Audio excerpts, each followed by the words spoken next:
কেউ যদি এক্সপেরিমেন্ট চালাইতে আসে বাংলাদেশি মানুষের উপরে, আমার তো মনে হয় যে তাদের নিজেদের অস্তিত্ব নিয়ে টানাটানতে পড়বে ইনশাআল্লাহ। আমাদেরকে যারা কোণঠাসা বানায় রাখে, দাস বানায় রাখে, প্রেসারে রাখে, চাপে রাখে, দখলদারিত্বের মানসিকতা রাখে, খবরদারের মানসিকতা রাখে, ঘৃণা ভরে তাদের এই মাতবরি আমরা প্রত্যাখ্যান করব। আমাদের স্বাধীনতার জন্য হুমকির যে সমস্ত পদক্ষেপ তারা নেয় সেগুলোর বিরুদ্ধে আমরা প্রত্যেকটা মানুষ লড়বো ইনশাআল্লাহ। সম্প্রতি কিছু উগ্র ভারতীয়দের দেখা যাচ্ছে তারা আমাদের দেশকে দখল করার জন্য উঠে পড়ে লেগেছেন, তাদের সুরে গান গাইছেন আমাদের দেশের কিছু লোক। এ বিষয়ে আপনার মতামত কি?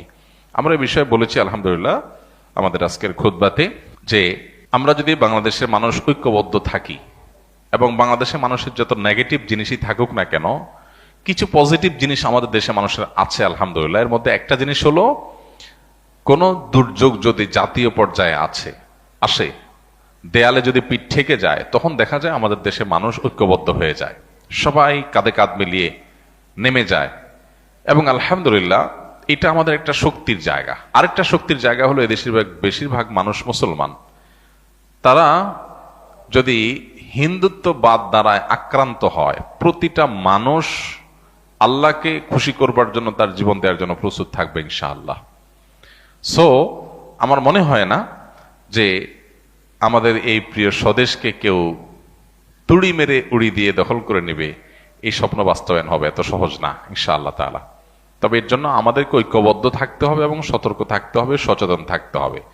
আমরা অনেকে দেখা যায় আজকাল বলি যে আমরা যুদ্ধ চাই, যুদ্ধ চাই। যুদ্ধ চাওয়া হাদিসে নিষিদ্ধ, আমরা যুদ্ধ চাইবো না। নবী সাল্লাল্লাহু আলাইহি ওয়াসাল্লামের শিক্ষা হলো আমরা আল্লাহর কাছে আমান বা নিরাপত্তা চাইবো, যুদ্ধ না। আমরা চাইবো আমাদের প্রতিবেশী দেশের সাথে আমাদের সম্পর্ক ভালো থাকুক, তারা আমাদের উপরে দাদাগিরি, খবরদারি, আমাদের উপরে মাতবরি, আমাদেরকে দাসসুলভ আচরণ করার মানসিকতা তারা ছেড়ে দেখ। এদেশের মানুষ বহু সহ্য করেছে, এ বিষয়ে দেশের মানুষ আর সহ্য করবে না।